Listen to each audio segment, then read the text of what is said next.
Hello, fellow armchair generals. This is Gamer1745 here, and this episode's going to be a little different. So stick with me a moment while I explain it. Okay. And of course, we're going to say, and we should get out of the way. This is Hearts of Iron 3 with Black Ice 9.11, and we're playing as Japan. And if you haven't already, please subscribe to the channel. Love to see you around more often. Okay. What I'm going to do here is test out, because I have not myself ever played, sort of watched it happen from, playing Germany or Italy or whatever, and just sort of seeing what China has done over here. So I've not seen the different elements, including like seize the coast or whatever, and I want to try this out with Black Ice and everything. So the little different is that I may be restarting the game. It's best if you not to go in and try to load a save. It just, if you decide that you don't like what's going on, quit the game, start the game again, and then load from that save. That is best for stability. So if you're having, if for whatever reason you're going, oh yeah, no, let's go, resign to then go load a save or whatever, that is not the best way to do it, just for stability issues. So, in saying restarting, which you're going to see if we do so, which is, I don't know. I mean, if everything works out the way I like, we may not be restarting. Your screen may go black, though I will still be here. You'll still hear me while rebooting Hearts of Iron 3. So just keep that in mind. So we're going to go with creation of the Republic of China-Nanjing, which is sort of an odd title for it. Creation of Nanjing, or NJG. And they have a really nice... Yeah, I know this is a criticism, but why didn't they just copy creation of the Republic of Nanjing and stick that there, and then just copy this text and stick it there? Yeah, okay. We have conducted negotiations with former Kuomintang member Wang Jingwei, and he is ready to set up a new Chinese puppet government in Nanjing to rival the KMT regime. Wang, originally leader of the left-leaning anti-Chiang Kai-shek faction of the Kuomintang, had followed the party leadership during the relocation of the capital to Chongqing. That's how I learned to pronounce that at the time, and often spelled like with a K, but instead of a Q. Once there, organized the fascist-leaning members into his faction. At this time, Wang became convinced that China would lose the war and was eventually expelled from the party. This is a good opportunity to install a loyal regime and take the burden of the occupation from us and act at our will. And I guess that regime acts at our will. Okay, this I like this description, because I didn't know much about him at all. I mean, I'm learning more about him. I could Google him, but sort of what I want to say is often people will throw around fascist term, and of course they throw around fascist terms often to very anti-fascist groups, and I don't mean just anti-fascist as in they dislike fascists. I mean they're anti-authoritarian at times, just because they want to smear anybody who disagrees with them as being fascist. If you oppose whatever, you're a fascist, and you may be the most libertarian-leaning person. So we have that. But even once you get within, shall we say, conservatives in America, the Republicans, they still, and this can be of Glenn Beck, which I watch him a reasonable amount of time, that he will throw around the word fascist, and often talking about fascist Germany. When was Germany ever fascist? And all you lefties out there, well, Hitler. No, Hitler was not a fascist. He was a National Socialist. And now you're thinking I'm saying that because I'm slamming socialism. Well, fascism, and I just saw a quote in the last few days, fascism is something, I forget exactly what it said, but is an attempt to bail out capitalism or something like that. No, Fascism is an attempt to bail out socialism because socialism doesn't work. So, as you can see here, left-leaning, he's going fascist because they're realizing that some people that are socialists realize that socialism doesn't work, so they try fascism. Okay, fascism and National Socialism. And I sort of use that term, National Socialism. I use it for several reasons. One, because, and yes, it's not necessarily a self-censorship, though I do that to some degree here on YouTube. But the more you put Nazi in a video, the more likely you're going to be demonetized. But it's not just that, because if I were to say Nazi, that's another term that's thrown around, then I bet you real money, not just $5, but I don't have to be like your life's fortune, but I mean $100, $1,000, that if you were to go randomly around America, and not who were the Nazis, oh, they were Germans. No, it's not Germans, or like if I say, what do Nazis believe? I bet you half the people I meet couldn't tell you. Oh, didn't they don't like Jews or something like that, or something sort of meaningless like that. So people hear the term and have tuned out and don't know what they mean. So that's some of the main reasons, because I'm trying to explain, and it's not just, again, a generic term for it. Fascism and National Socialism does have limited, they are both highly nationalistic, but in a way, National Socialism is beyond nationalism in a way. We won't go deep into that. They're both nationalistic regimes. They're both highly authoritarian, but so is communism, and so is socialism. To have socialism, you need authoritarianism. Now, it can be democratic authoritarianism. Yeah, democratic authoritarianism, meaning majority rules, and they may have the strong support of the majority, and the government may be following a constitutional path, meaning if enough people vote in a different direction, the government will shift. But it is still socialism as authority, because they are placing the state in control of things like medical healthcare systems. The government is now in charge. No longer you as an individual. You don't have a choice as to, I didn't have a choice to which school I could go to growing up if I was going to be in the public school system. I remember one of my really good friends lived at like his grandmother's house so that he could go to a better school.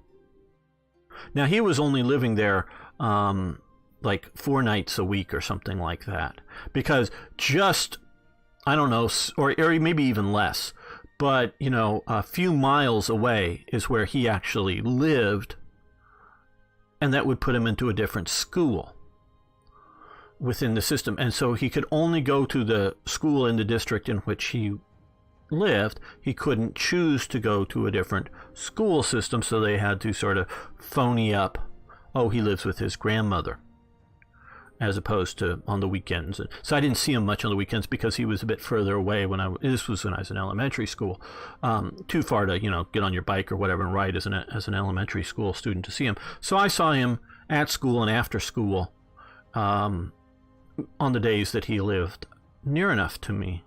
So this is government authority. Not necessarily, and a lot of Europeans and whatnot, not necessarily bad authority, but it's government authority as opposed to lack thereof. So if you had school vouchers in which every parent of every, the student gets a voucher, little thing, okay, says you can take this voucher to whatever school you like, and the school will get the amount of money per student.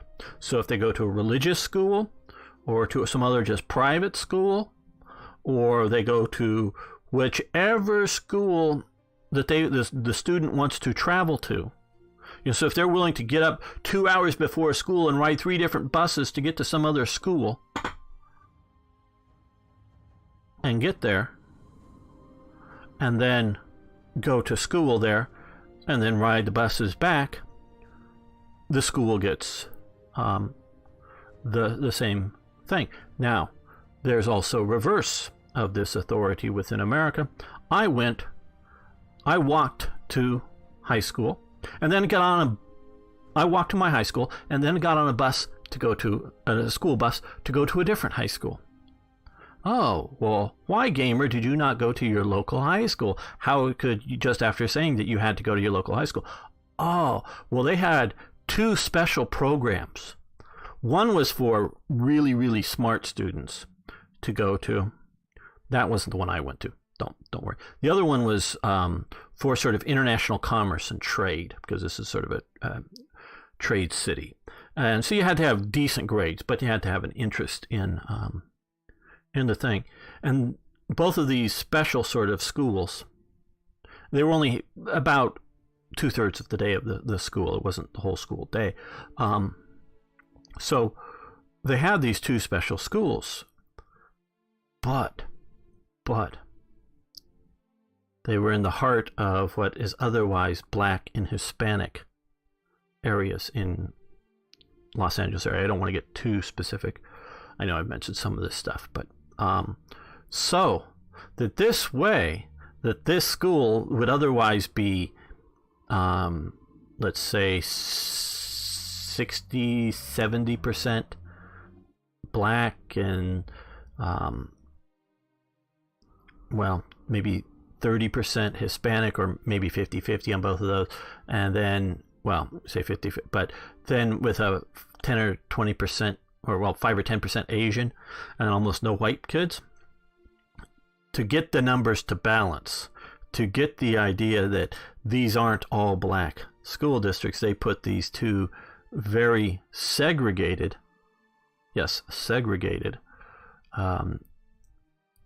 programs in amongst a otherwise not so well off minority population.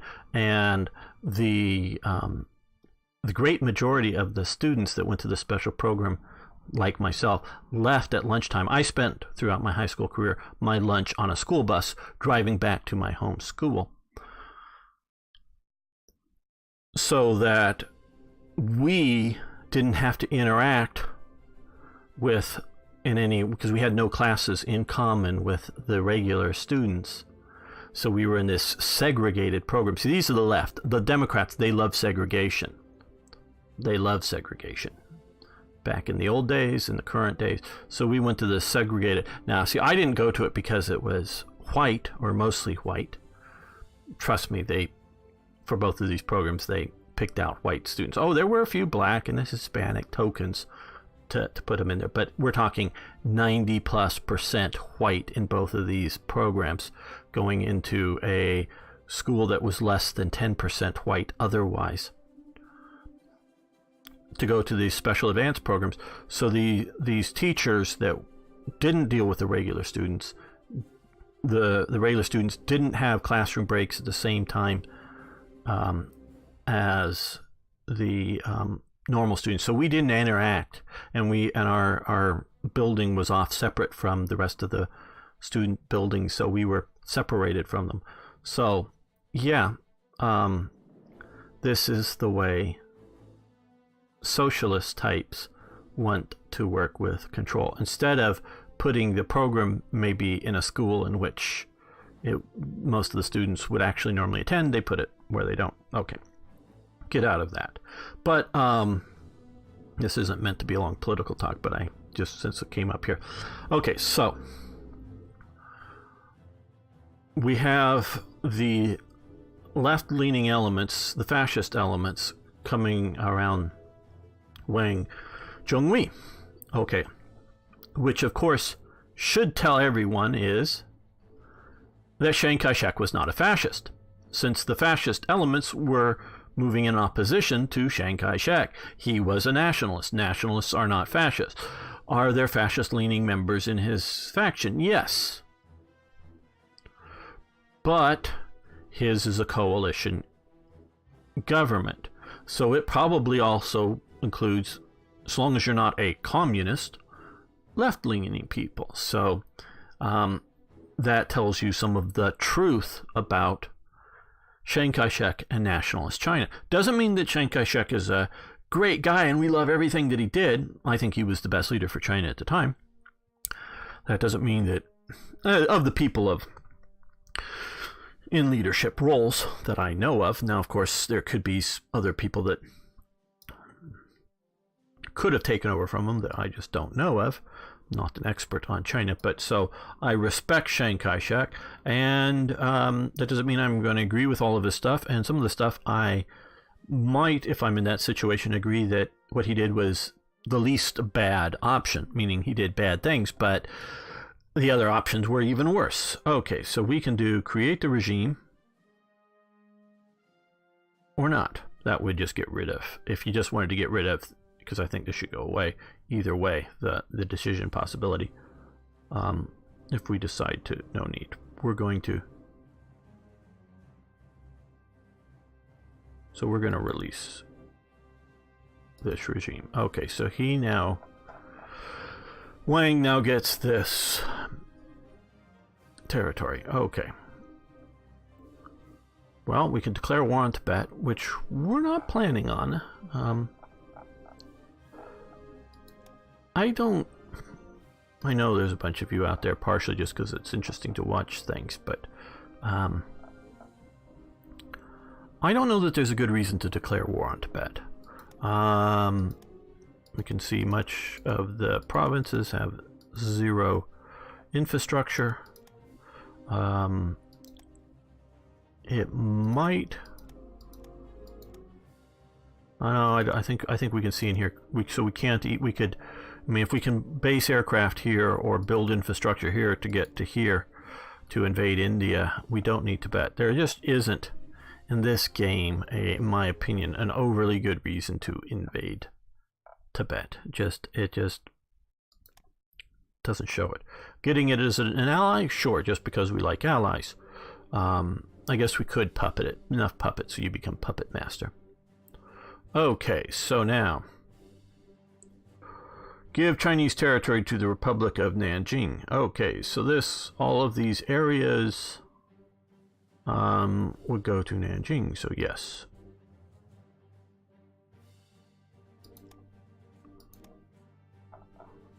Interesting that the Tibet thing goes away. And because we haven't fully conquered these other three regions is why we're still holding those.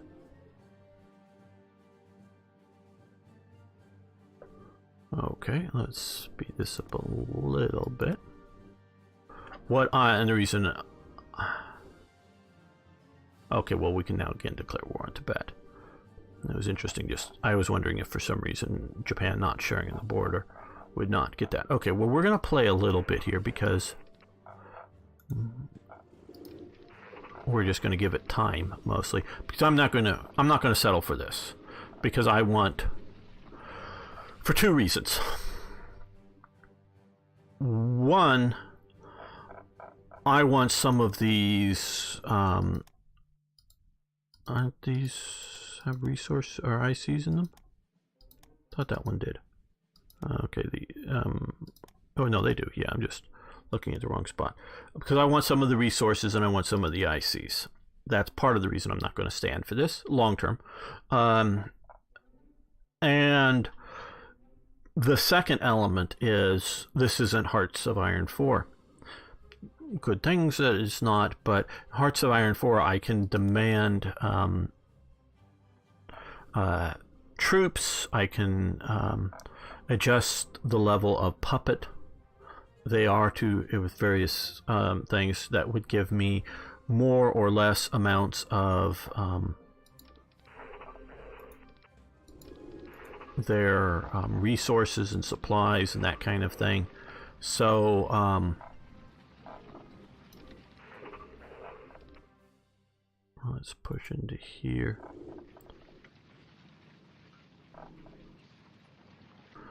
So because I don't trust the AI to do well, so to me it's a joke that this nationalist China would be of any help to me. Sure, any resources it doesn't directly use, sure, it will give to me. But okay, so we have lost the effects of the Chilhi Ghost and the Taiwan Straits because, well,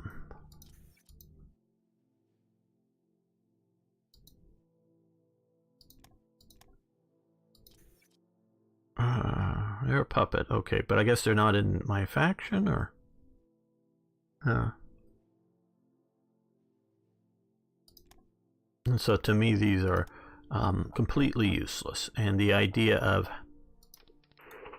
we're going to use them to keep from having too much revolt risk is a ridiculous thing. But we're going to, like I say, play for a little bit here to see if... Okay, you horsies come around here.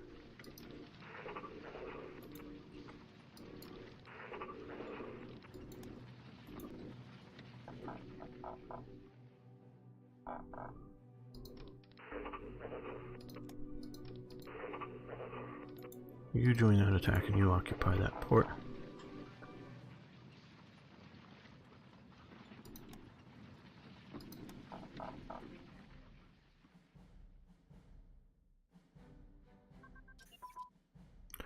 Okay, now pilot training has advanced.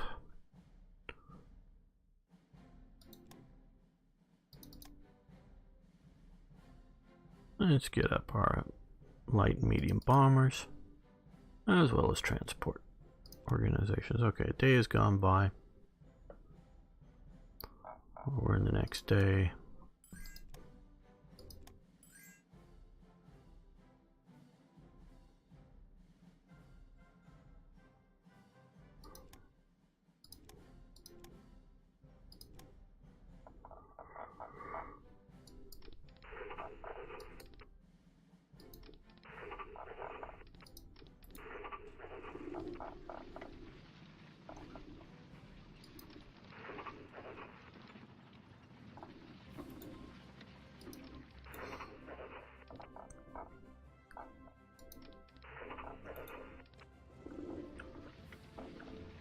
Okay, good.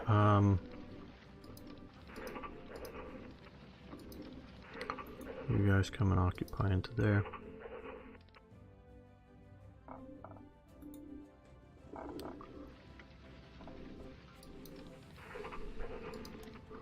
Oh, you guys come this way.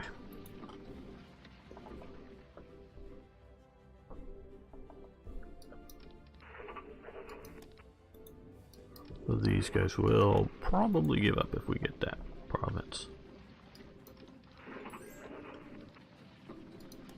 But we can still move in a few other forces.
Maybe we have to and I'm thinking that we may have to defeat one or more of these other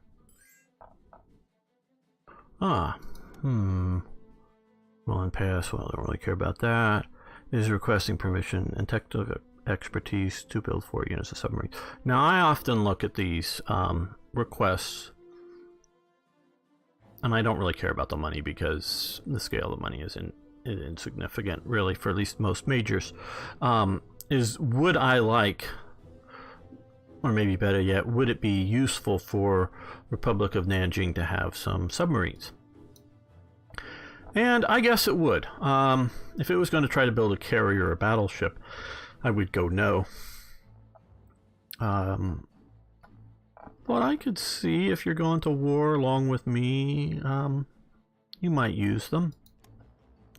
And they might do well with them. So I want to sort of see what happens when I get hold of these next 2 capitals. That's at least my current goal. Yeah, they're just fighting HQs, which sure they're a weak cavalry unit, but I'm fighting into the mountains.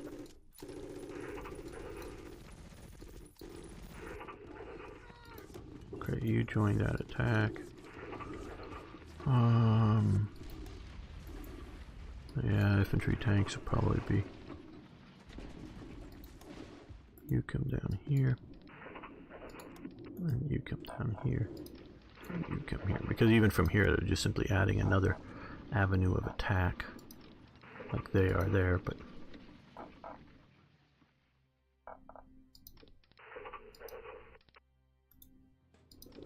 I want to shore up my flank and then as well as push into there.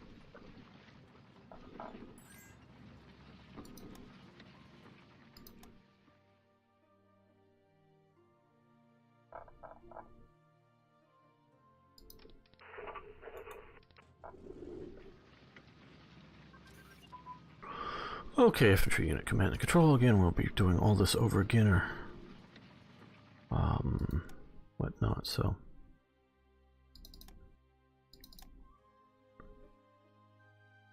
yeah, we'll do recon. Every reasonable division has reconnaissance, and Japan, of course, most have infantry, but some have motorized infantry, which. Or other things which don't really help. Okay, so now we're at a 60% chance of a positive outcome on this, so we've gotten better. Recruit time land organization. Okay, that isn't that bad of a thing. Territorial pride. Revolt risk, don't want to do that. Money. More good money.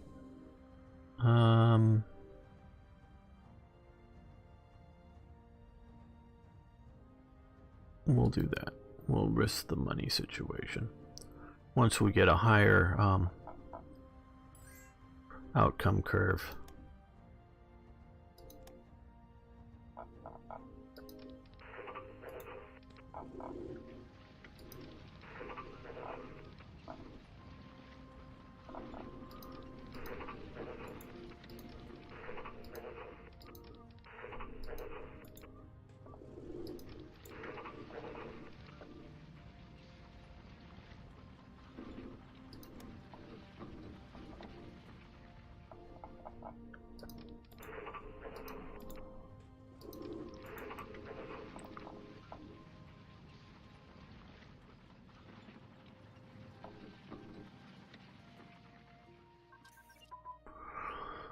Okay, I don't really care about that. We'll deal with until April, February. Okay. A little expensive for an HQ, but alright.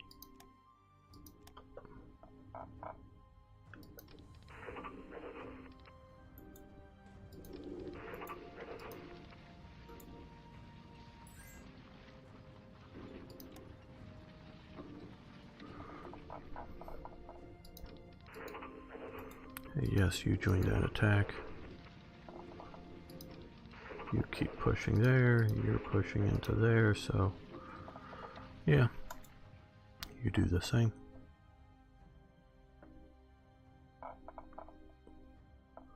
Oh, I did say, oh, let's... There is a possibility that we'll keep this one going and not replay it. I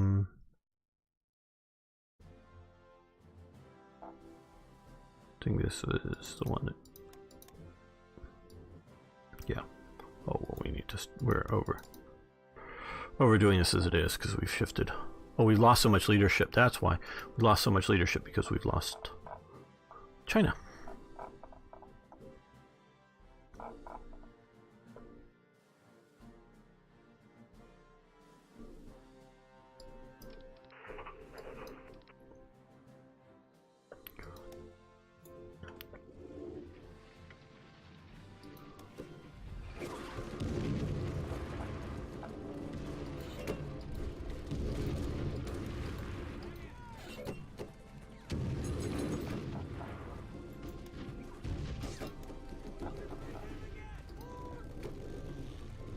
Cancel attacks. You guys can do some healing if you're able.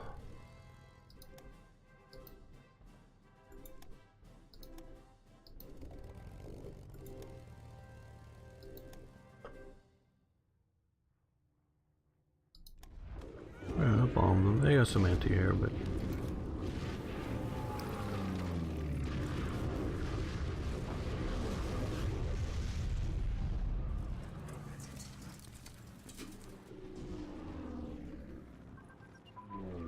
okay, high density alloys have advanced. Very good. And I think, yeah, that's a one and done. So, and fighter ground control, we're just gonna cancel that as well for now.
Army HQs.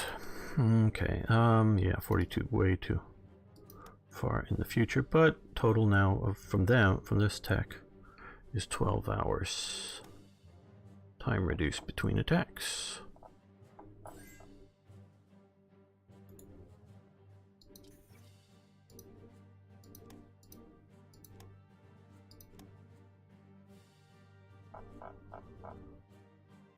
Okay, now that you're all here.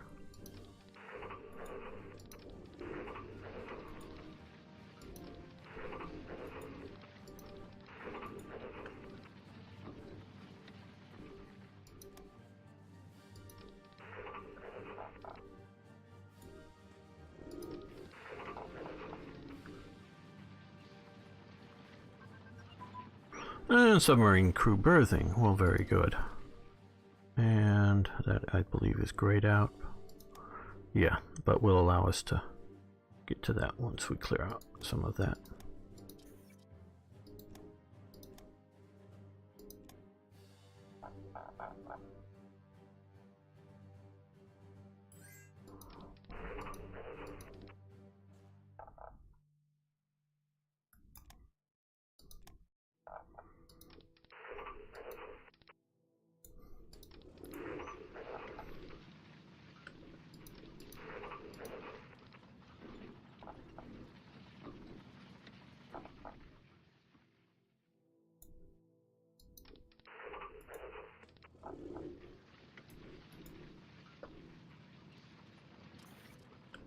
Major victory. Excellent. Good. Now we've occupied that. That should bring about their downfall. Oh, I guess they have this province. One last province. Yes, yes, you've taken a... Oh, is that a new revolt? No, it's... just them still. Let's get up there a little faster.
At least go there and we'll see about whether we want to come down in here or continue moving.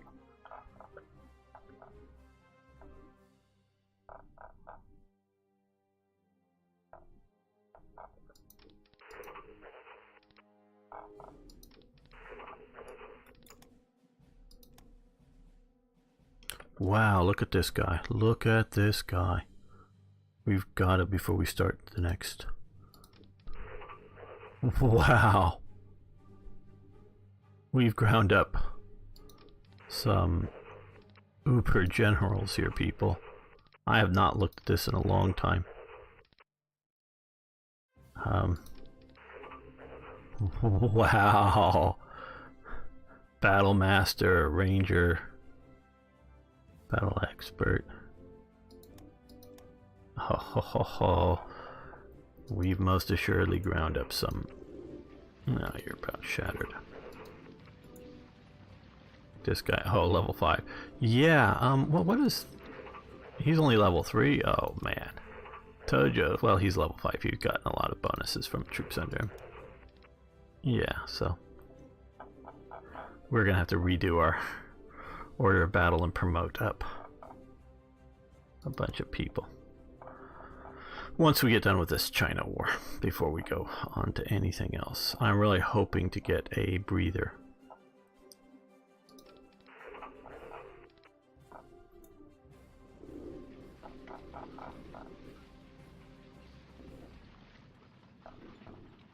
Well, this experiment is definitely looking like it's taking longer than well, it's taking longer than I thought. It's looking like it's going to take a while, but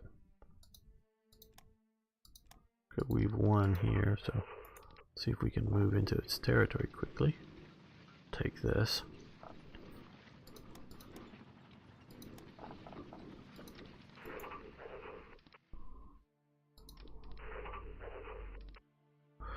Wow, okay, defensive doctrine, battle expert, which is of course panzer leader. Logistics wizard, trickster, hill fighter, logistics master, master trickster, battle master, an engineer, golden kite, whatever that. I know it's one of the Japanese medals, but I don't. Whatever that is, you know, bonuses I don't write off. No, logistics genius, genius trickster, ranger, offensive doctrine, and a mountaineer. Wow. These guys like completely outdo Guderian and Rommel and whoever else.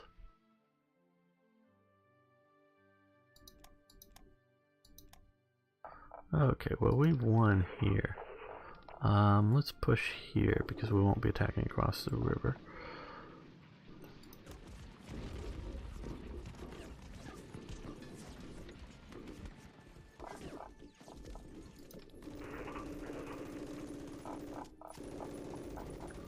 Okay, guys, well, you can come here and you can come here.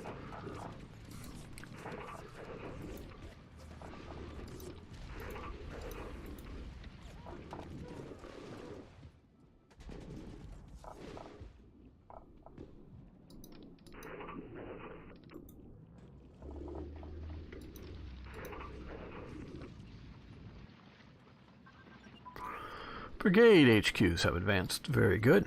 And we're going to be ending that, but let's... Well, we can take a look. The big thing here is... it doesn't give any bonus to time between attacks. Okay, sort of surprised about that. I thought most of these did, but obviously counterattack, ambush, combined arms, armored, and mobile, and all that is much improved.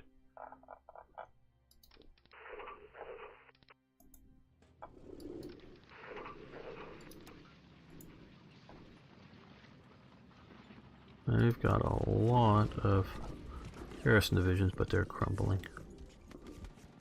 They've crumbled.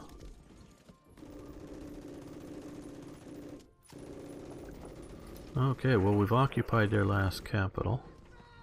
Oh, well, it's here now? Is that actually a victory point hex? No. Okay, so we just got them. Okay, so this is our territory now. Okay, well, we can give Chinese territory to Nanjing. So we're going to do that.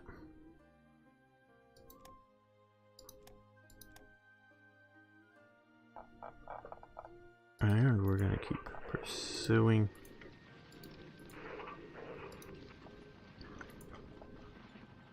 Yeah, keep moving.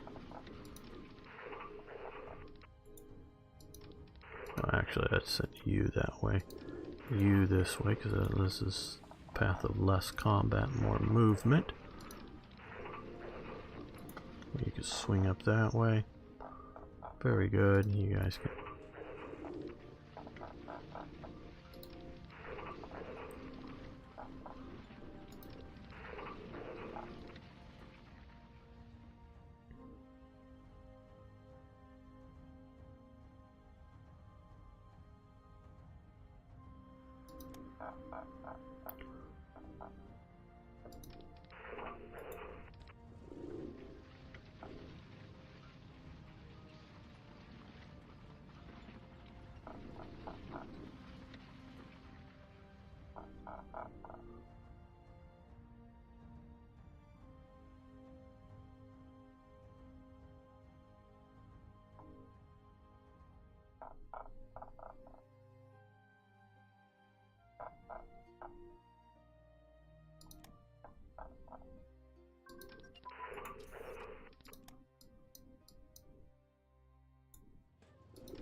Okay, ground attacks tactics have advanced, and we'll stop those.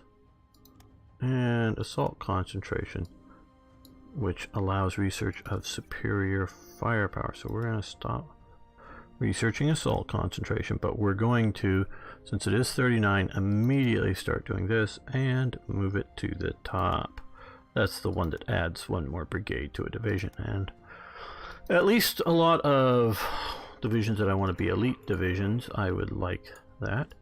Divisions like this, I would like to add a 7th brigade to it.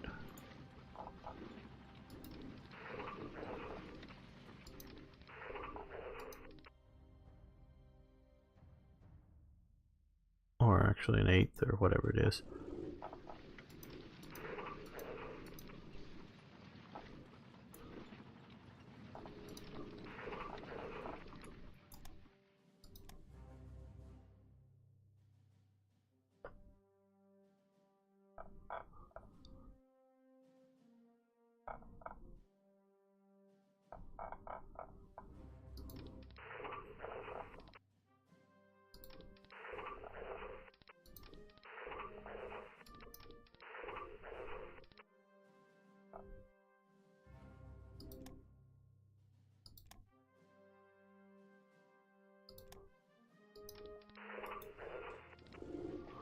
As soon as you can tack, and however many hours, 44 or something. Yeah. But you're going there. Wanted to move you here. You'll get there 10 o'clock on the 21st in a couple of days. Wanted to attack them, but not across the river. Because it's just an HQ unit, so it might have a little trouble dealing with.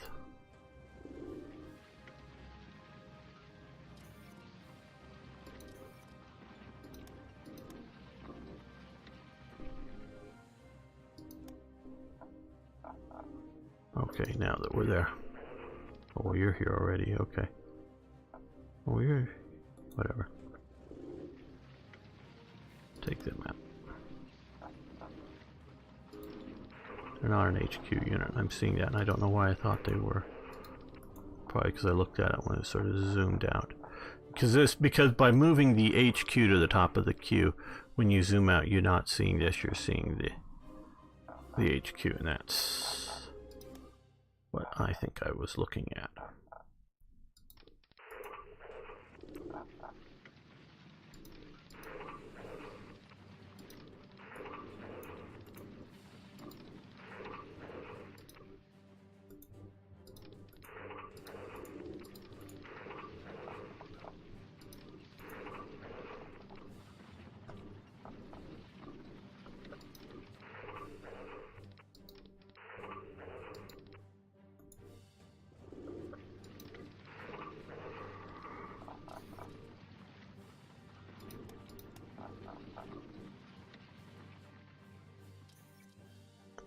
Snowfall ends, well, good.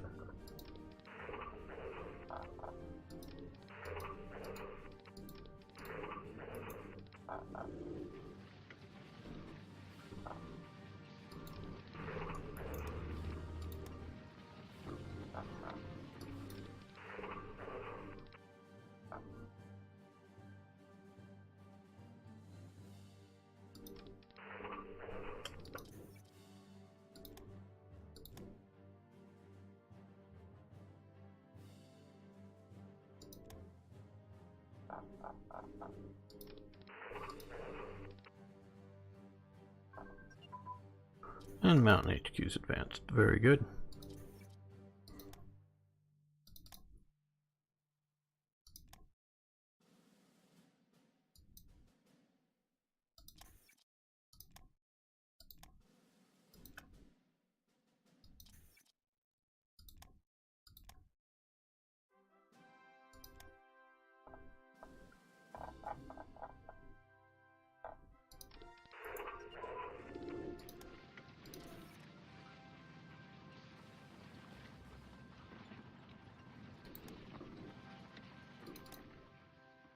Okay, well now we have a slight surplus.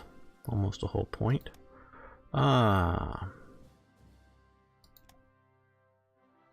We are in 39, so...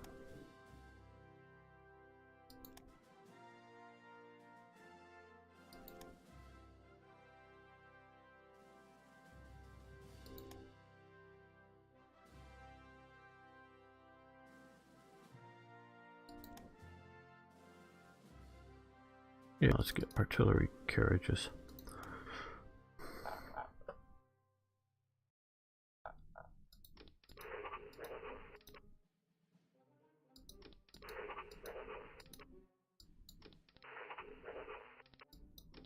Waiting for all of them to get there.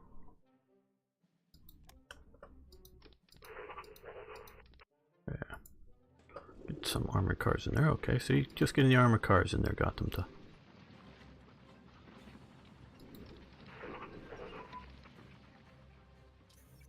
and cluster bombs.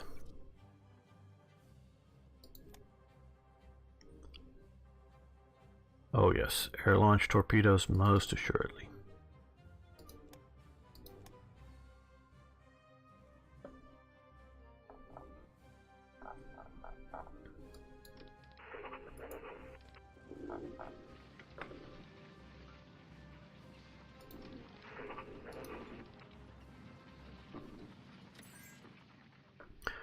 Yeah, we'll do that.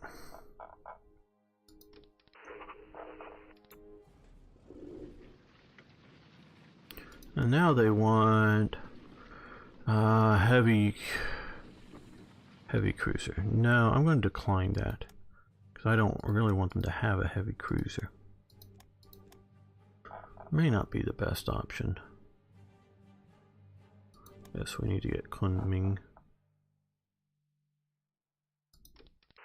You're in good shape and you've got some armor units. Let's keep you guys moving here.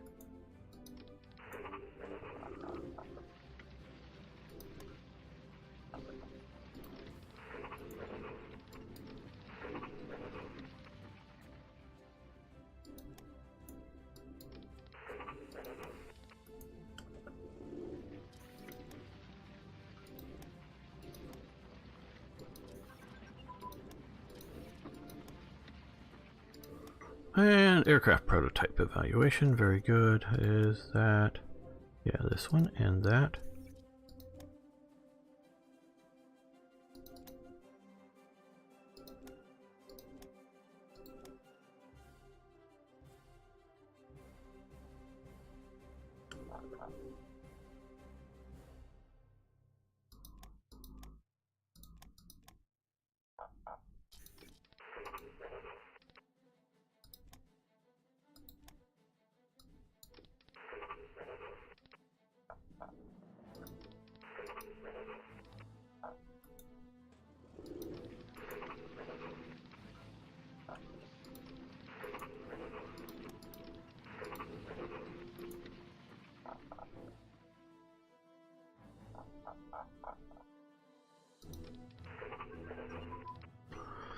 And basic education, very good.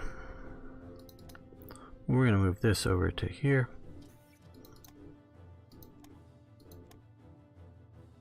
For a minor penalty, but still keep it going.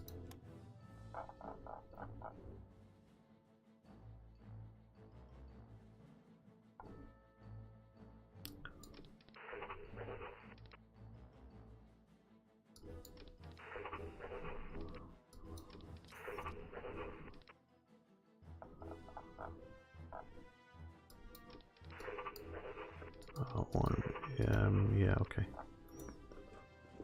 Get in there, turn that around, push in there. Industrial production. And we'll let that continue. Naval strike tactics, though, let's check that out. What year is it? 37. We'll let, no, 38, I guess, because that's nav tactics, strike tactics. We'll let that continue. We want our carrier air groups to be very good.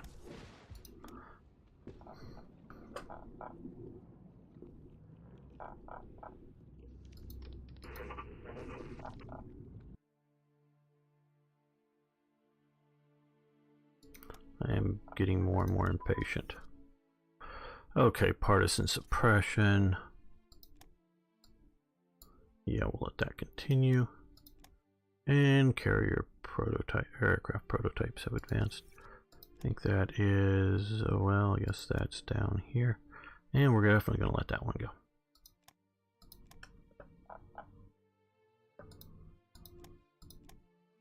As you can see, by letting it go faster like this, I just end up pausing more often because I want to pause to make my decisions like that.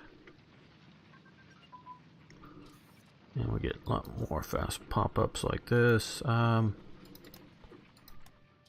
That's why I don't play that way. I know maybe a few people think I should. And there's light armor car designs, and yeah, we got a fair amount of those.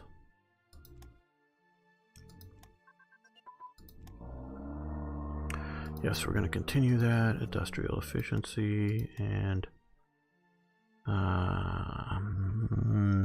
okay.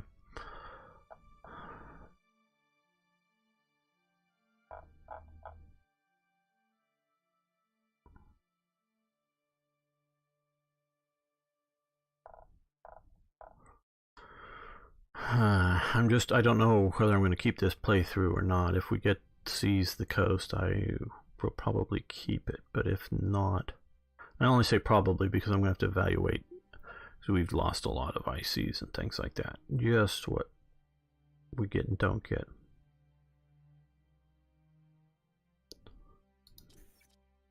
Am I actively research? No. Okay, so we're pretty good on that until... So now's the time to build... Well, a little older on that. So let's start now on 3 carriers. 2 regular. Start those. Or fleet carriers, or whatever you want to call them. And 1 light carrier. Now, picturing here, I don't know the name of this ship, but I wouldn't call this a light carrier. That is a... Well, okay, it's not a CVL. That is for sure. The US would never categorize that as a CVL. And I know I've said this before, but we get new people. CVs are carriers, like Essex class carriers, you know, and the other mainline fleet carriers. Those are CVs.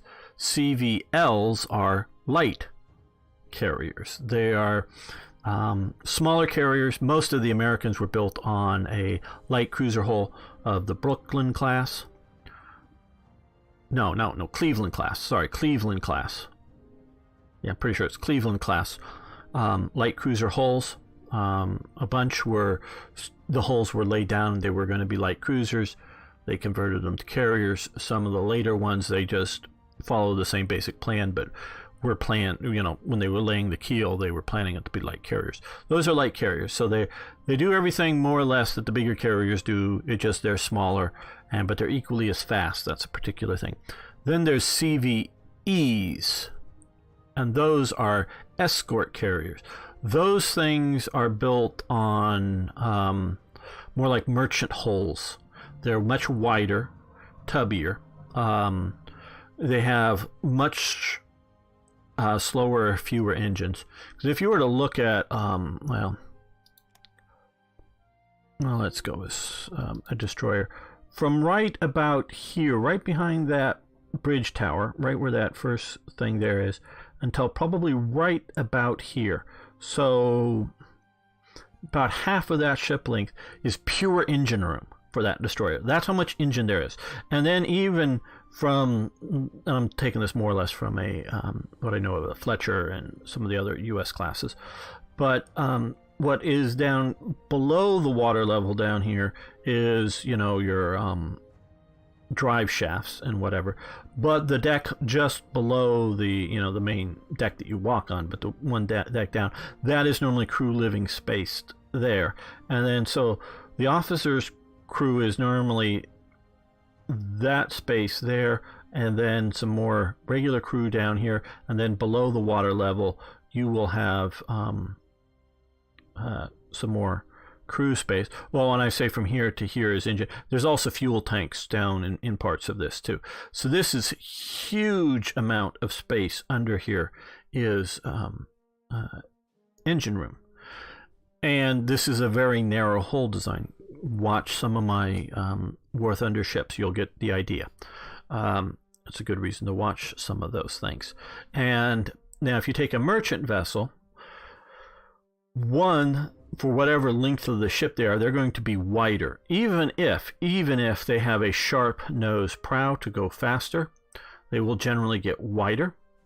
And some of them will have just sort of a very blunt nose. And the amount of engine space is much less. That's why they're slower. So CVEs were built on a I don't know, there are several different classes of them. Were built more on a merchant type hull situation, so that they have a smaller amount of engine to the overall size ratio, so they're slower in that reason, and they're wider for their length. And the width versus the length is important, not the absolute width. So they're wider for their lengths, so that will also make them slower. But because of doing all of that, Generally, well, depends on the model, and I don't know, have in my heads, but some of the CVEs could actually carry more aircraft than a CVL, some. And it also depends on what aircraft you put on them, too. American aircraft, generally speaking, would fold up tighter. This model of Japanese carrier aircraft here, the whatever this AM5 or A5M, sorry, A5M, that because it's the A6M is the 0. The A5 had basically no folding wings. It was a straight wing aircraft. You're talking about the 0, and you're not talking about too much on the way of folding wings. Not nearly amount of the wing is folded compared to an American aircraft. So they were not as efficient in deck space usage. But of course, and I say generally speaking because you get into larger aircraft that are 2 or 3 man, some of the torpedo bomber types. And so they're just going to be bigger, bulkier aircraft, a little bit longer, a little bit wider just in the hull, let alone the wings. So even if the wings fold up as wide, they're still going to be a foot or 2 wider. And it depends on what sort of loadout on aircraft you put on a CVE. But generally a little more room than a CVL in the American service. Now, this guy here, the straight bar you have here, and I'm not exactly sure how they used all of that, but that bar going across there, that's actually a deck. If you look down, because I recognize looking at it, and this is a conversion of something else. They've pulled out, I do believe, I'm pretty sure, they pulled out, well, maybe not. Some of these are conversions. I'm not sure about this one, but they took some earlier battleship or battle cruiser types that weren't very fast anymore, didn't have too big of guns, and so they removed some of the back guns and turned them into float plane tenders. This would be a float plane tender. There's little sort of ridges, and some of them you can sort of launch a float plane off of, meaning it's a catapult, like you can launch the same type of aircraft off of a battleship. These guys generally often like right in here. I mean, that may be even the launcher there. These launch, float planes. Well, no, this has the crane there, so maybe they're coming off of the crane here, where the Germans put theirs in the middle. I don't really know where the Japanese did. So this is not what an Americans would call, meaning it can't take a fighter that takes off on its wheels and then is rested on the wheel. This may be able to launch in a catapult situation, a fighter, but all aircraft had to land in the water and then be picked up by that crane or that crane and put somewhere on the deck. I don't know how they used that top deck, what that exactly was for. But that's just the picture, not necessarily the how whatever we're building here actually looks like.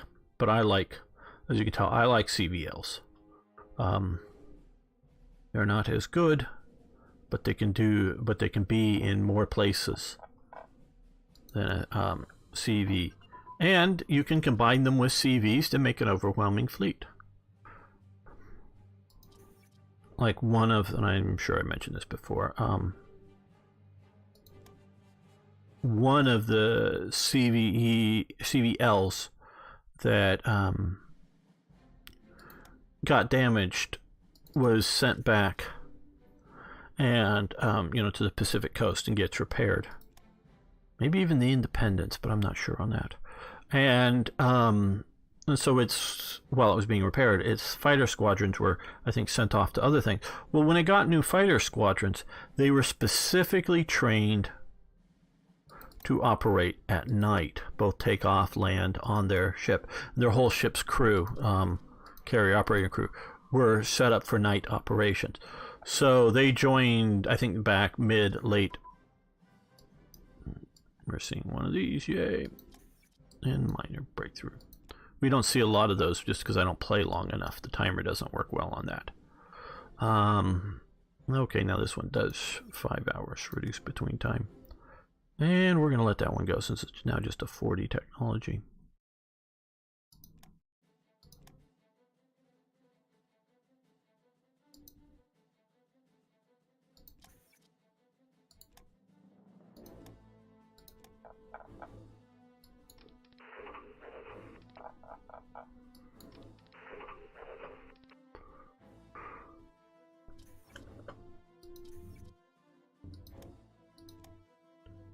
a big bunch of stuff has come due, so we can build.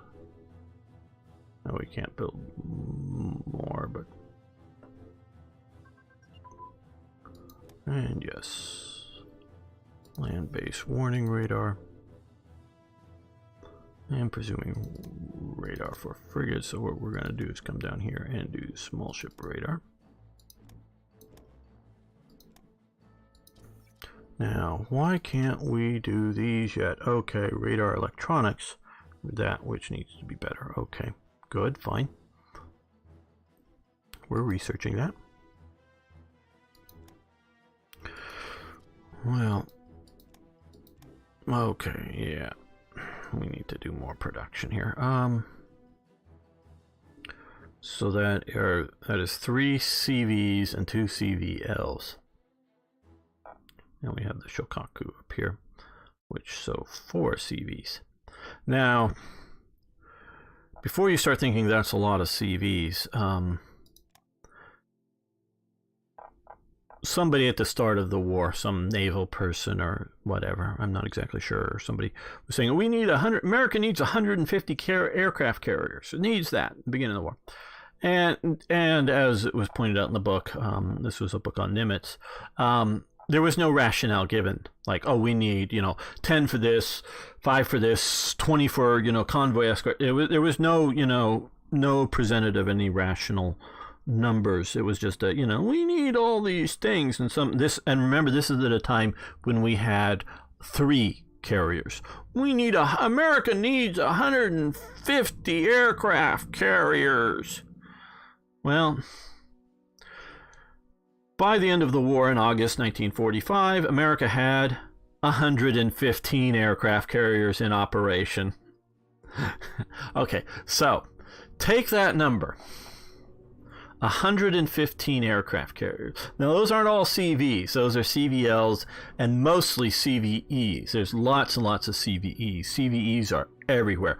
They end up being part of, the Iwo Jima invasion and some of these other Okinawa,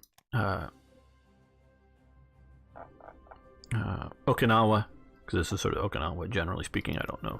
These are just the different specific island names.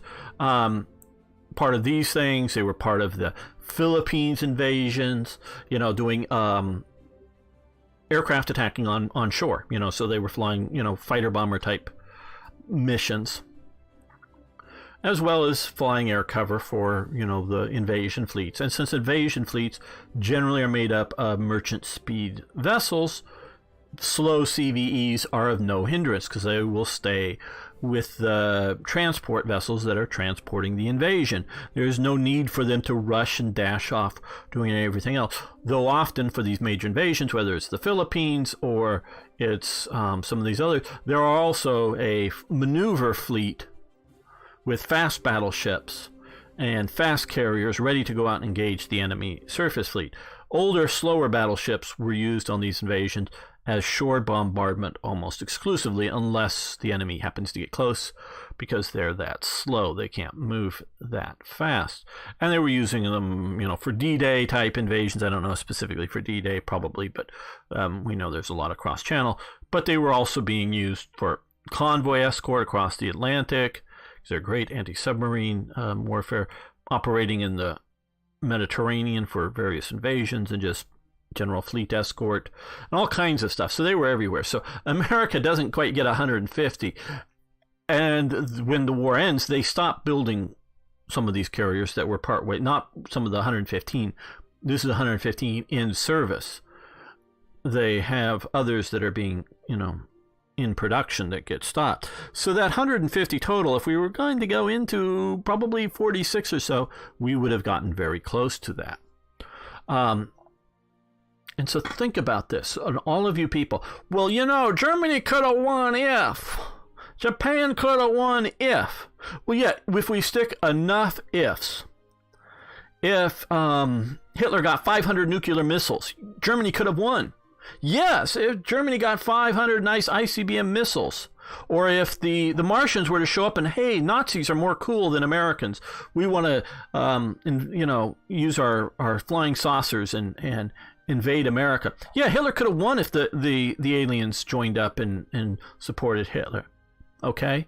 Yes, you get enough what ifs. Now, I've often wondered, what if Germany takes Britain? What if Germany holds the Mediterranean? What if Germany defeats the Soviet Union? Is America strong enough to build enough tank divisions, enough infantry divisions, and supply them with enough to drive into Berlin and defeat Germany? Maybe. I really think maybe. But short of getting enough nuclear bombs and enough America bombers, whether those are some of the big bombers they did have or some of the Horton brothers, they had the Horton 220 or whatever it was fighter that was in limited production, the Flying Wing, but had they gotten the big bombers into production and had enough nuclear bombs to bomb America, not just 5 or 10 nuclear bombs, of Hiroshima, nah.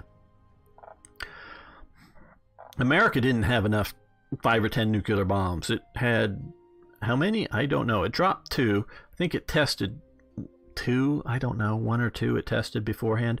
And they were in production of more, but I think there was only sort of the 2 ready to go, and it would have been months before the next few that would have been ready. So if Hitler, and when I was early on, my opinion was that Hitler and the Nazis were nowhere close to getting any bombs. I am now, because of a few things I've seen, I'm not saying they were close, but I was completely dismissive of Nazis' ability to say get any nuclear weapons before 1950, even if you're winning. But I'm still dismissive of them having any weapons, any nuclear weapons, even at one to test before 1946. But by 1950 or something, they may have had, had you gone on long enough. But short of that, short of having huge amounts of nuclear weapons, because even if you build fleets of the Horton America bombers, those Flying Wings and flying them to America, they're not going to carry that much payload. No, they're just not. And if the U.S. building everything else it did, still built 115 aircraft carriers, manned them, had more than enough aircraft to put on them, tells you how much other stuff America could produce. And in my opinion, America is never stressed through the war. And I've talked a little bit with Django about it, and I don't think we have a really good answer to it. What did the Germans make, or did they even understand the idea that we had a bunch of Lee/Grant M3 tanks? Those are the ones with the 37 millimeter turret and the sponson mounted 75 millimeter gun. Okay, you know what I'm talking about. That we had lots of those. We made lots and lots of those things, and we still had lots and lots of them. And we completely pulled them out from the war, at least in Europe, except for there's a few operating in some of the Italian invasions, and then they operate. They've removed all the guns and used them as recovery tanks. To pull tanks and other vehicles out of ditches and drag damaged ones to a good location to repair them. Field repair places. So we're still using the hulls, but we're no longer using them as fighting vessels. That we're making so many tanks that we replace them, not because of casualty losses, not because they're worn out, just because we have enough better tanks that we don't have enough people to put in the tanks. So we give them new tanks instead of adding to the force. Instead of increasing our tank force, we are taking tanks out of use and giving newer, better tanks to the crews and not waiting for combat losses. I don't know if Germany understands this, to what degree that this is happening. But another telltale element is I think all but one. I'm not sure if it's all or all but one. But basically all of the major locomotive factories in America after 1941 convert to being tank factories. They are ideal in that they have big open spaces and huge crane systems that are designed to move, that are in the rafters, if you will, to pick up a whole locomotive, one of the big modern American locomotives, pick them up and move them through the air to another place in the factory to be something else done on them. And then when you need to, you pick it up and move it to another spot if you need to do so. And so I don't know how much manufacturing, like casting of holes, because they were cast holes, probably a bunch of welding of holes together for the welded hole parts, but they were probably bringing mostly assembly factories. Okay, so basically all but one of the American locomotive factories are turned over to tank factories after 41, in 42, because December 7th, it's basically 42. They're all converted over, all the major ones are converted over to tank factories. I'm pretty sure by the beginning of 44, 2 years later, all of those factories but one are converted back to locomotive factories, because we have now purpose-built tank factories in America, that we no longer need that many tanks. It's like, we're building so many tanks. Well, not that Russia wouldn't want more, but we don't have any more ships to send more to Russia, so we can't even send more to Russia.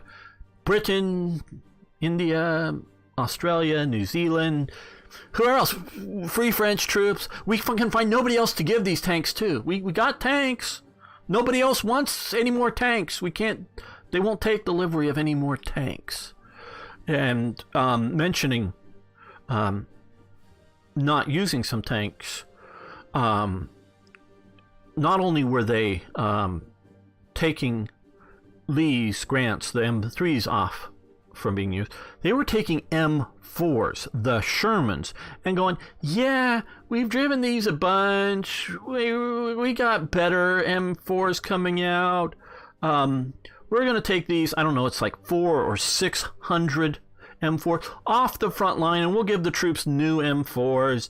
And so they put all these, since we have ships going back to America, instead of having them going back empty, we put them back onto the ships to America, send them to America to get them a bit updated, and then give them to the British Commonwealth, because we do use the M3s, the Lee Grants, in the Pacific as well as Burma theaters, because Japanese don't have that good of anti-tank, and the 37mm gun is still very effective, and having the multiple machine guns and everything else, it's good for killing infantry. So still, actually, if you look at the M3 Lee, it just isn't as good a sort of all-round tank fighter that the Sherman is, because of its lack of big swivel gun, but it is a very good infantry killing device. It is pretty good, and it's a fairly big target, but hey, in the jungle that's sort of good because you're up high and you can see things better. So they use that. So the Commonwealth liked some of the earlier Shermans. They liked the lower powered gun to do some of its, blowing up of bunkers and whatnot. So in the Commonwealth and some of the other places, they convert a bunch over for the British use. So we're making so many tanks that we shut down tank factories and convert them back to locomotive factories, because yes, we could use more locomotives running around America, but we're also so much more efficient that if you look at efficiencies between World War I locomotive uses and World War II is so much more efficient for the amount of locomotives. So much more cargo and whatnot is being moved around America, as well as personnel. For the number of locomotives. So because they're becoming, instead of all the private railway companies, which is still on a commercial freight business, it's still private companies. It's only Amtrak, the commercial one, which is constantly failing. There's just a few routes along this part of the U.S. that really make any money. Otherwise, it would go way. You and in the rest of the parts of the world, passenger railway would immediately fail and go out of business in America, except I say like for, from Washington, D.C. to New York, because you can do that in like a day or less on some of these trains, except for a few sort of high density to a place where you don't need a car to where you don't want a car. You may ride in a car, but as soon you don't want to worry about parking a car. In New York, I've just visited a couple times, and it's been many, many years, but I've been here a lot more. You really don't even want a car here. You might like riding in one, meaning traffic in San Francisco, at least when I was last there, wasn't bad. You can get around driving around, but then you got to park that car, and it's either really expensive, or it's really hard to find and a cheaper lot to get to like some of the tourists or any other business or high volume park and go to thing. You got to park quite a ways away and walk a number of blocks. I mean, like 4 or 6 blocks, long blocks from where you parked it, and you're still paying to park it. You don't want a car in San Francisco. You'd prefer really to take taxis or Uber or whatever, or have an expensive driver or something like that. And that's very much the way it is in New York City, not maybe so much in the Newark and getting out a ways a bit, but in New York, you don't really want a car. So people that live in this part of the world and want to go from specific city to specific city don't really feel like taking, or those are the only trains that would actually make money and do it. So train passenger business is a complete failure in modern America. But in World War II and before, you have the jet age, or everybody having good, reliable highways. You thought it was going to, and I started to say cars, but really it's more the highway system that you can zip around on our highway system. Yes, inspired, not designed like, but inspired by the Autobahn of Germany that Eisenhower, as a general, saw. Because we have our highway system, and it's so big, and so many cities need cars once you get there. The idea of so many Americans have cars, and once you want to go to another city, you want a car once you're there. So instead of getting on the train and riding in the train and then renting a car, you just drive your car. Or if it's far enough, you just want to take the airplane with the modern jet service. We would still be using trains had we not had the modern jet age of transportation. But to get back to the production thing is, yes, they could use more locomotives. So, and now railway cars, those are different factories, meaning, like the flatbeds and the cargo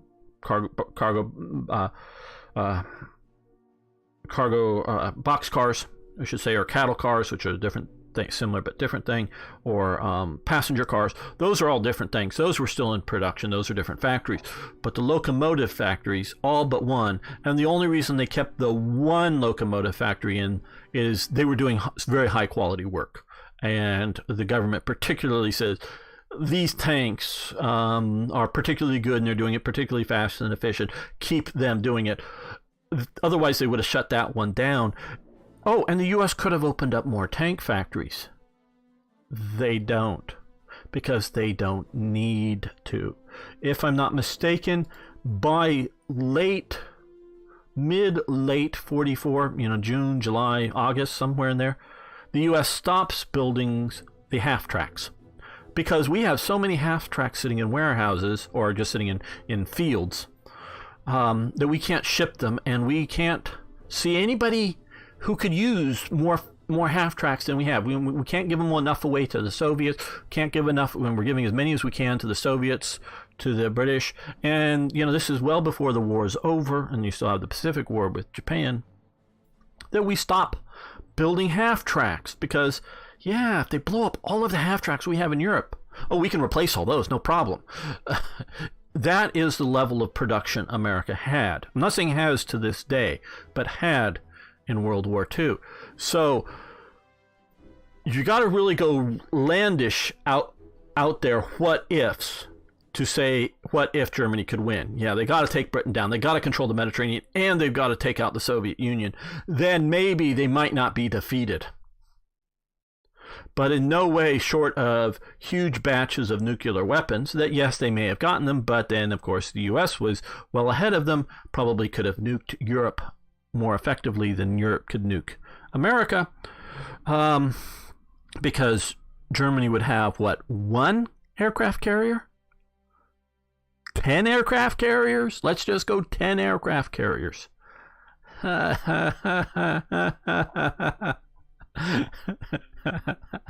You see how pathetic Germany with 10 aircraft carriers would be compared to 115 aircraft carriers. Japan is doing better than Germany on aircraft carriers, but nowhere near as much. Now, this episode has gone on way too long because I was pushing it to see this next result. I guess we're going to keep this because I've had an interesting talk that I hope you'll find interesting. So we're going to go on from there. But again, this is my hypothesis, is because we can do good what ifs. What if Germany puts a lot more resources into the Mediterranean, either by delaying Barbarossa by 1 year, which is a reasonable what if. This isn't like, what if Martians showed up, or, well, what if Nazis got 30 nuclear bombs like we dropped at Hiroshima? Because there's obviously the hydrogen bomb, which is exponentially more damaging. So you got to remember that. And those of you who have watched, and it's about ready to come out next season of Man in the High Castle, Japan in that series didn't have nuclear bombs until the secrets are leaked from Germany. And the Germans, I think, only have nuclear bombs.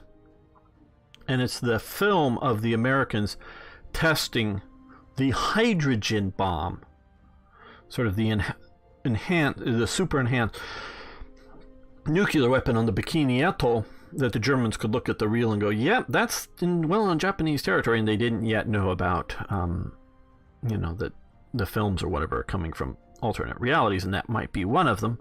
But also, I think some of the people that really just didn't want the war with Japan at all, either way, decided to want to believe the evidence. But so that's sort of why I'm saying drop bombs like they dropped on Hiroshima and Nagasaki. Even if you had 10 or 20 of those, that's just going to piss Americans off. Because even some of the cities you're dropping them on are so big that a lot of the factories that are nearby, I don't know about radiation poisoning, but very well may still function.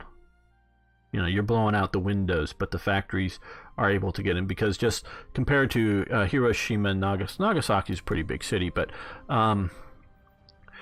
that's like a 3 or 5 mile, complete destruction radius or something like that. Well, a lot of these cities are 20, 30, 40 miles. If you include their suburbs with a lot of their industry and whatnot on the outside of them. And there's no saying that whatever, because the Americans did have the jet fighter, they just didn't ever get it to, at least I don't know that they ever got it to Europe, just because they didn't need to. And the British kept their Meteors, their jet fighters, just over Britain, because they didn't.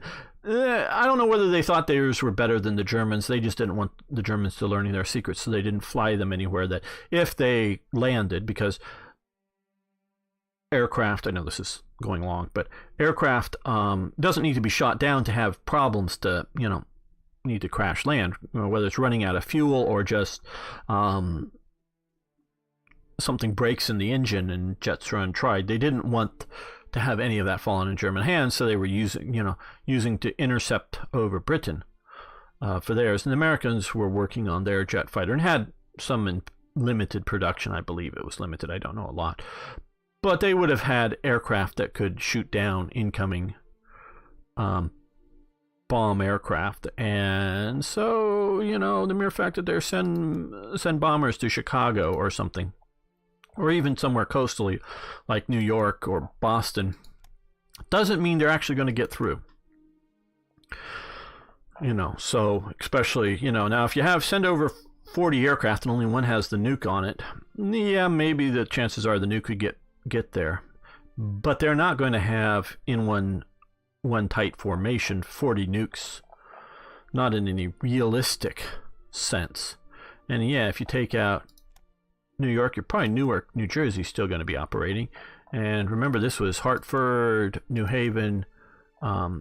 Those are like Colt and Remington arms manufacturers. You've probably heard of the guns companies. New London, that was a major naval base and ship production up there on the Atlantic. So taking out New York doesn't affect these. Philadelphia, another major manufacturing region, and Baltimore. And Baltimore is, not that far from there. So you can see how much you're going to have to, of industry you're going to take out, and you're just barely scratching the surface of American industry. So gets to my point is in no realistic way can we see America being defeated. At least I can't see. Within the 1940 to even 1950s time. And if you're pushing that later, continuing to push that later, they're going to have nukes or more nukes than anybody else. And so if we're starting to throw nukes around, I think America's going to win that war. Yeah. Okay. See you next time for more Hearts of Iron, and we will continue the quest on whether this is a good idea or not to have forming the Reorganized Nationalist Republic of China. Republic of China at Nanjing. I guess this is Republic of China at Nanjing, because I keep thinking it's sort of funny because that was the capital of Nanjing. I guess that's as opposed to the Republic of China at Chongqing. Where's Chongqing? It's up here. Chengdu, Chongqing. As opposed to this capital, it's just that capital. Okay. So, love to hear your comments. Please subscribe. See you next time.